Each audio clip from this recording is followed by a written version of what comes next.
Hi guys, I'm Jody Hand, Mrs. Hand Painted, and thanks for checking out my YouTube channel where I show you different techniques in watercolor painting. In today's video, I'll be showing you how to do a watercolor postcard using the Etchr Lab cold press postcards. They're size 4x6, and on the back they have the little postcard design that you can actually just throw in the mail with the stamp. This is kind of a Valentine rainbow heart themed card, but you could really change the sentiment up for any holiday or reason, birthday, something like that. Just a fun little thing to send in the mail.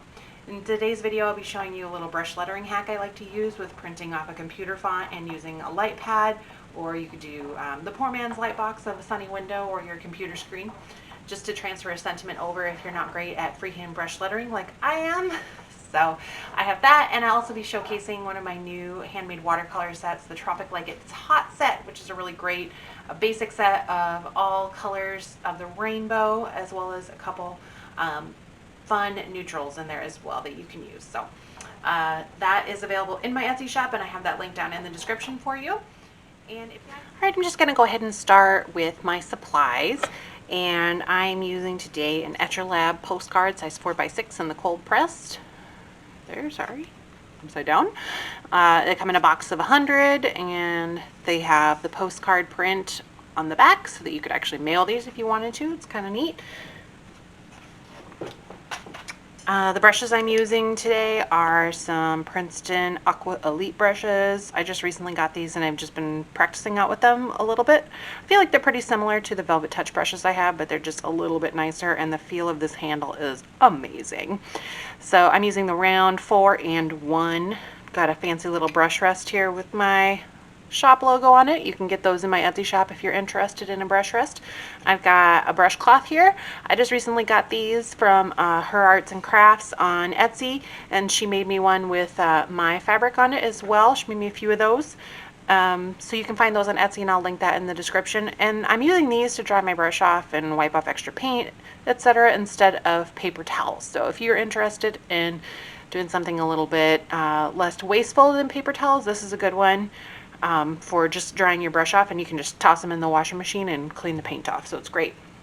I've got a ceramic palette here. This is also from a fellow Etsy shop owner, Lisa Alden Art. You can find her on Instagram as well, and she made this custom for me with my shop logo, and she has some really gorgeous palettes, so please check out her shop. It's really great.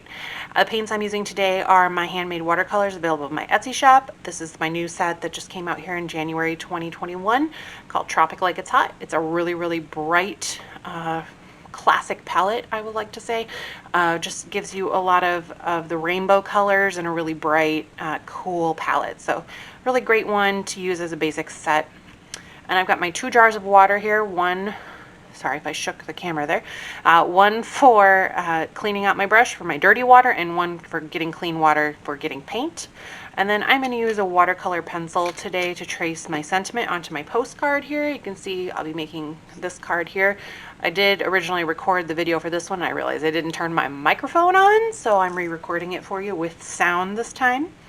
I printed my sentiment off on a sheet of paper here, and I just did that with a font for my computer that I like. The one I chose is called, I think it's pronounced Bianglala Regular. I'm not really sure. I can't remember exactly where I found this font. It might be a free one off of like 1001 Free Fonts or Font 101 or something like that, but I could have also bought it from Font Bundles or Creative Fabrica. I really honestly cannot remember, but really it doesn't matter what font you use. Just choose something that you like, a script font. You could do a different word. I'm doing love because I want this to be a Valentine themed card with my rainbow hearts. So, and then I've also got a LED light pad, which don't have all the way plugged in. There we go. All right, so I'm going to use this to transfer my sentiment over to my card, and I'm doing the lower left hand corner for this so I can have my rainbow hearts travel upward. And I'm going to choose a magenta colored watercolor pencil here. These are Arteza brand. I just got these as well, so just trying these out. And I'm going to go ahead and just transfer my sentiment over very lightly with that watercolor pencil. And the reason I'm doing that is so that it will kind of blend in with the watercolor paint and you won't see my pencil lines. If you don't have watercolor pencils, you can just use a regular pencil and just make it very faint.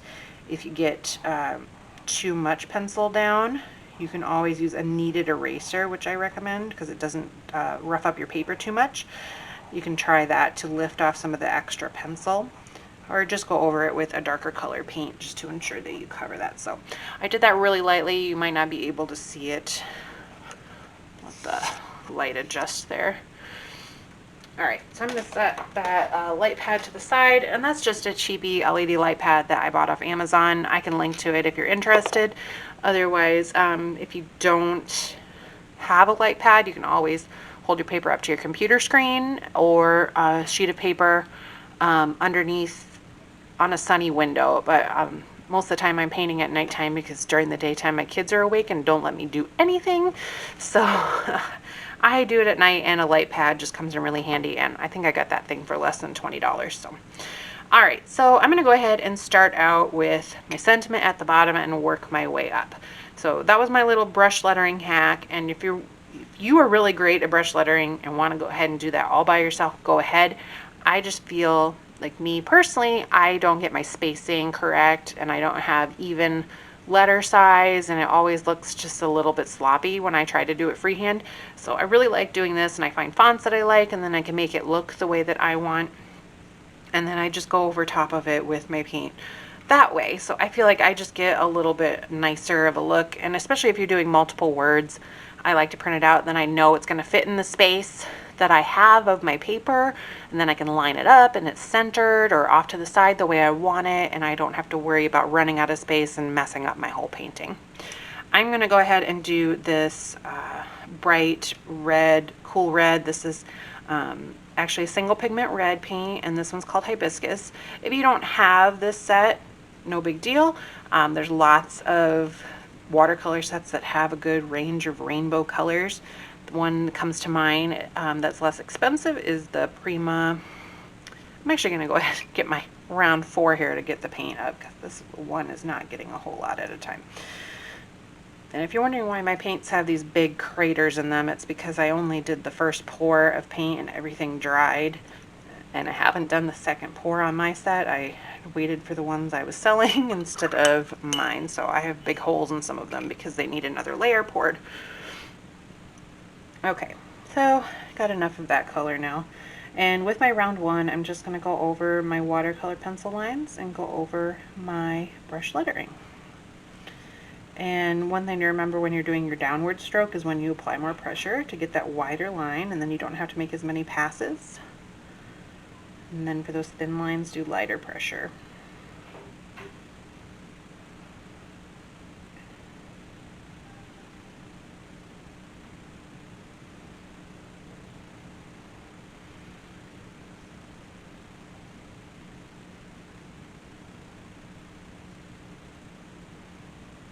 With a round size 1, you're going to notice that you have to keep reloading your brush because it just doesn't hold as much water as a larger brush. But since I want to have those nice thin lines, this just gives me a little bit more control on my line size.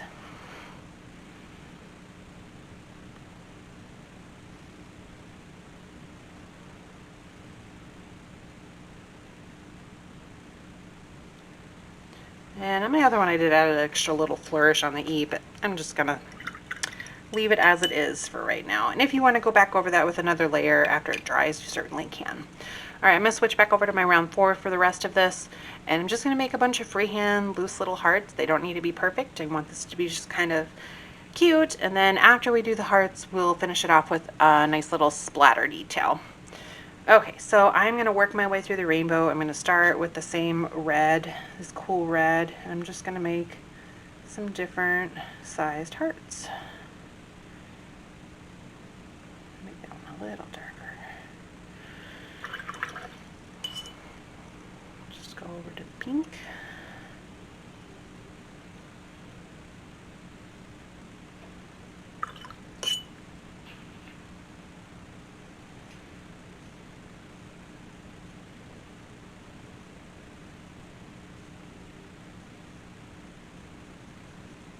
And if you want to do some intermediary, saying that word, intermediary colors in between there, go ahead and mix up so you have more of a gradient going up. We can do that here. I'll try maybe with my orange, the mango color from my set, and I can mix the next color that I'm going to go to, which is the pineapple, which is this bright lemon yellow color. And I can make a yellow orange to go in between here, and maybe just make a small one there, and then switch up to the yellow.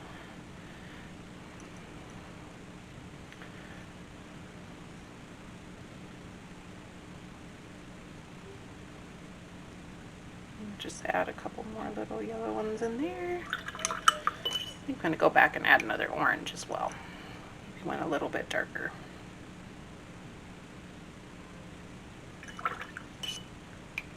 And another pink.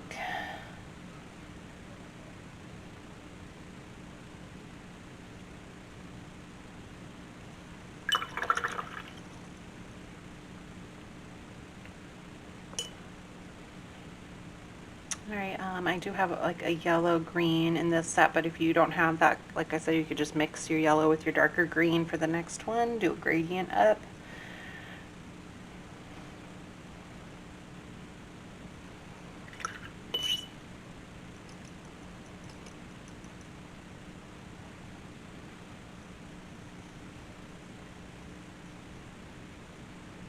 Maybe make some varying sizes and shapes of hearts on here as well, like some tall skinny ones and little short fat ones.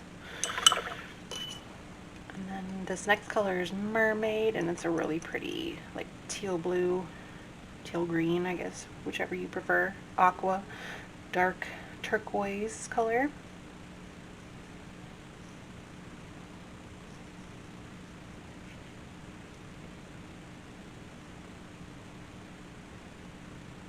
And if you want to use a smaller brush to make some smaller hearts, go ahead. This is just what I prefer to use. All right, and then this Lagoon is actually a phthalo blue green shade. So nice primary single pigment blue there. You could also do some heart outlines instead of all solid hearts if you wanted to. So we just throw one in there too. Maybe I can go back and add a few.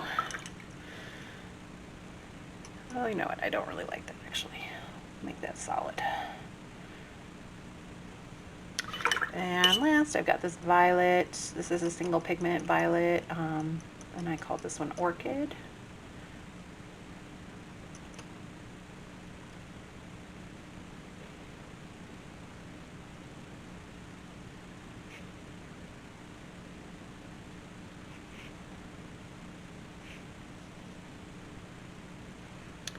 Okay, now if you want to go back and add a few more here, like maybe I'll get a darker pink one coming back down here closer to my word love.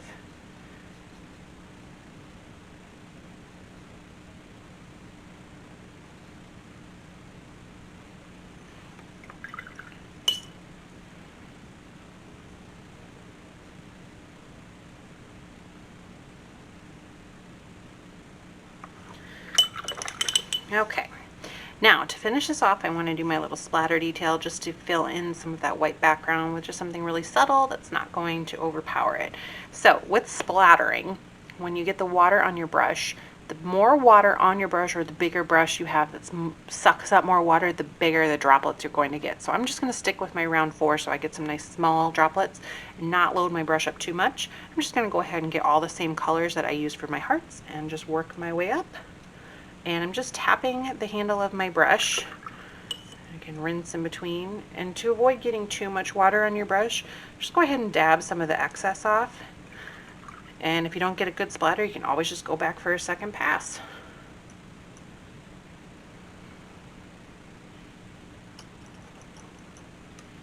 You should have, if you're using a palette to mix, you probably have enough paint left on your palette just to grab some too. So.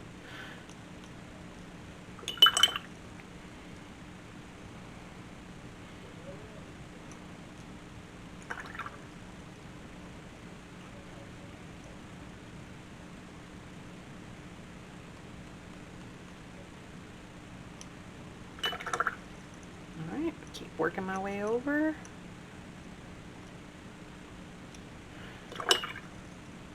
my blue.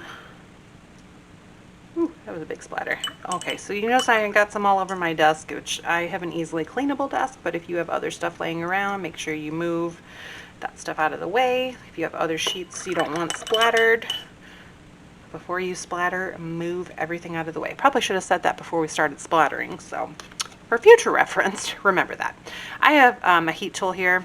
This is the Craft It craft tool by Ranger. Is for stamping, but I like this because it's nice and quiet, and my son was really afraid of the hairdryer, so I got this a couple years ago, and it's so much nicer and dries your paint pretty quickly so that you can finish it off. So I'm just going to dry this and then it's all done. All right, you might notice now my paper got a little bit curled from drying it, and one little way that you can get that to uncurl is just dry the back side of your paper and it'll curl back to flat. Just don't overheat it because then it might curl up the other way, but if you just apply a little bit of heat to the back, it'll curl right back to flat.